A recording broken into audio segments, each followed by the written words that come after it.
ഇന്ന് ഞാൻ ചെയ്യാൻ പോകുന്നത് കുമ്പളങ്ങ പച്ചടി തേങ്ങ ചേർക്കാതെ. അതിന് വേണ്ടത് കുമ്പളങ്ങ അരിഞ്ഞു വെച്ചത് ഒരു 150 ഗ്രാം കുമ്പളങ്ങ അരിഞ്ഞു വെച്ചത്, പിന്നെ ഉള്ളി ചുവന്നുള്ളി ചതച്ചത്, ഒരു 3 പച്ചമുളക് മീഡിയം എരിയുള്ളത്, കരിവേപ്പില ആവശ്യത്തിന്, ഒരു 3 ഇതിപ്പോൾ 4-5 ഉണ്ട്. ഇതിൻ്റെ കുറച്ച് ചുവന്നുള്ളി അരിഞ്ഞത്, കടുക് ചതച്ചത്, ഒരു ജീരകം ചതച്ചത്, ഒരുപാട് ഒത്തിരി പുളിയില്ലാത്ത ഒരു മീഡിയം പുളിയുള്ള തൈര്. കാരണം നമ്മൾ തേങ്ങ അരയ്ക്കുന്നില്ല. തേങ്ങ അരയ്ക്കാത്തത് കൊണ്ടാണ് ജീരകം ഞാൻ ചതച്ച് വെച്ചത്. പിന്നെ ജീരകം ഇഷ്ടമല്ല എന്നുള്ളവർക്ക് ജീരകം ചേർക്കണ്ട. എനിക്ക് ജീരകത്തിൻ്റെ ടേസ്റ്റ് ഇഷ്ടമായതുകൊണ്ട് ഞാൻ ചേർക്കുകയാണ്. ഞാൻ തുടങ്ങുവാണ് പാചകം. ഗ്യാസ് കത്തിക്കാം. നല്ല കട്ട തൈര് ഉടച്ച് വീട്ടിലുണ്ടാക്കിയ തൈര് തന്നെയാണ്. നന്നായി ഉടച്ചെടുത്ത് തൈര്. അധികം വെള്ളം ചേർക്കാതെ നമ്മൾ ചേർക്കണമെങ്കിൽ തേങ്ങയുടെ ഒരാവശ്യമില്ല. വെള്ളം കൂടുതൽ ചേർക്കുമ്പോഴാണ് കൊഴുപ്പിന് വേണ്ടിയാണ് തേങ്ങ ചേർക്കുന്നത്. ടേസ്റ്റിലൊന്നും വലിയ വ്യത്യാസമില്ല. 1.5 ടേബിൾ സ്പൂൺ വെളിച്ചെണ്ണ, 1 സ്പൂൺ കടുകിട,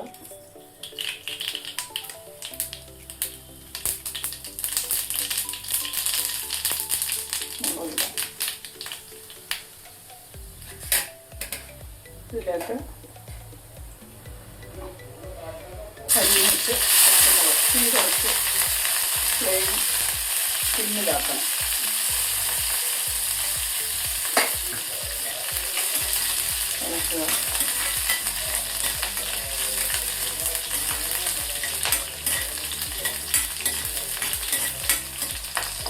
കുറച്ച് അരിഞ്ഞു വെച്ച്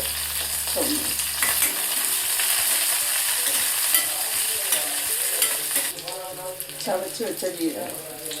സാധാരണ തേങ്ങ അരയ്ക്കുമ്പം ചിലർ ജീരകം അതിൻ്റെ കൂടെ അരയ്ക്കും, പിന്നെ ജീരകം അരയ്ക്കാതെ ഉണ്ടാക്കുന്നവരുണ്ട്. ഞാൻ സാധാരണ പച്ചടി ഉണ്ടാക്കുമ്പം 1/4 സ്പൂൺ ജീരകം അതിൻ്റെ കൂടെ അരയ്ക്കാറുണ്ട്.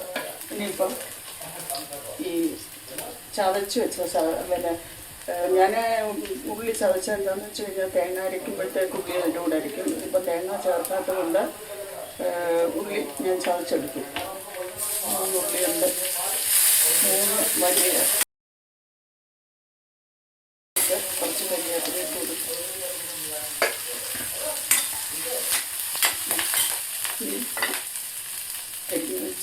കഴുകി വെച്ചിരുന്ന കുമ്പളങ്ങ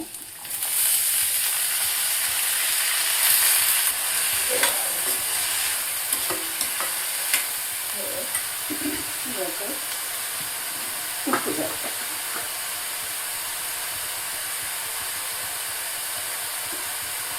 കാൽ സ്പൂൺ ഉപ്പ് ചേർക്കുന്നുണ്ട്.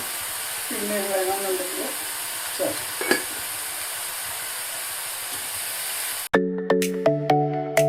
ഉപ്പ് ചേർത്തപ്പോൾ ഇതിൽ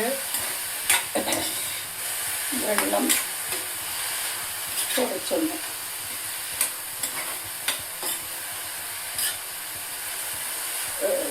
കുമ്പളങ്ങയുടെ വെള്ളം ഒന്ന് മുന്നിലേക്ക് വരാൻ വേണം.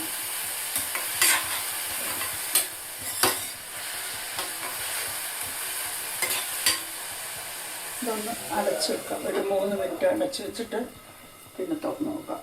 ഇതിനകത്ത് നമുക്ക് തേങ്ങ തിരുമ്മി അരയ്ക്കേണ്ട ആ സമയം ലാഭമുണ്ട്, ജോലി ലാഭമുണ്ട്. ടേസ്റ്റിന് വലിയ വ്യത്യാസമൊന്നുമില്ല. വലിയ വ്യത്യാസമല്ല, തീരെ വ്യത്യാസമില്ല. പക്ഷെങ്കിൽ തൈര് നമ്മുടെ അധികം പുളിക്കാത്ത തൈരായിരിക്കണം. പുളിച്ച തൈരാണെങ്കിൽ പിന്നെ തേങ്ങ ചേർക്കേണ്ടി വരും. ഇത് ഞാനിതധികം തീരെ ഒരു സാധാരണ ഇപ്പോൾ വീട്ടിലുണ്ടാക്കിയ തൈര്, ഒരു മീഡിയം. ഒന്ന് നോക്കാം. എന്നിട്ടുണ്ട്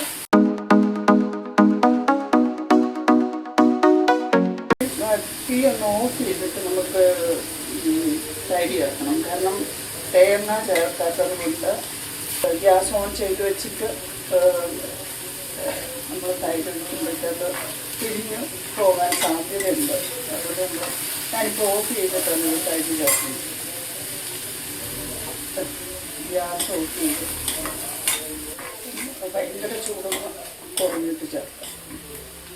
തൈര് ചേർക്കാം.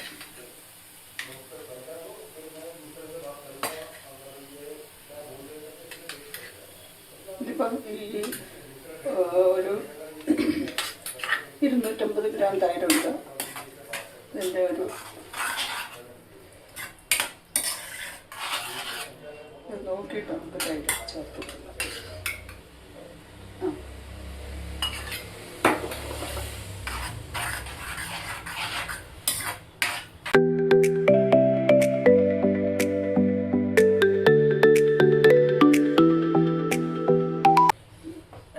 ലാസ്റ്റിൽ കടുക് ചതച്ചത്. ഉപ്പൊക്കെ നിങ്ങളുടെ ടേസ്റ്റ് അനുസരിച്ച് കൂട്ടുകയും കുറയ്ക്കുകയൊക്കെ ചെയ്യാം. ഇതായിട്ടൊന്ന് ചൂടാണ്. ചെറിയ പിരിഞ്ഞ ഒരു മിനിറ്റ് ആക്കിയാൽ മതി. കൂടുതലായാൽ പിരിഞ്ഞ മസാല ഓഫ് ചെയ്യും. തേങ്ങ ചേർക്കാത്ത കുമ്പളങ്ങ പച്ചടി. എല്ലാവരും ഇത് കാണുന്നവരൊക്കെ ഒന്ന് ട്രൈ ചെയ്ത് നോക്കണം. നിങ്ങൾക്ക് ഇഷ്ടപ്പെടുകയോ ഇല്ലയോ എന്ന്.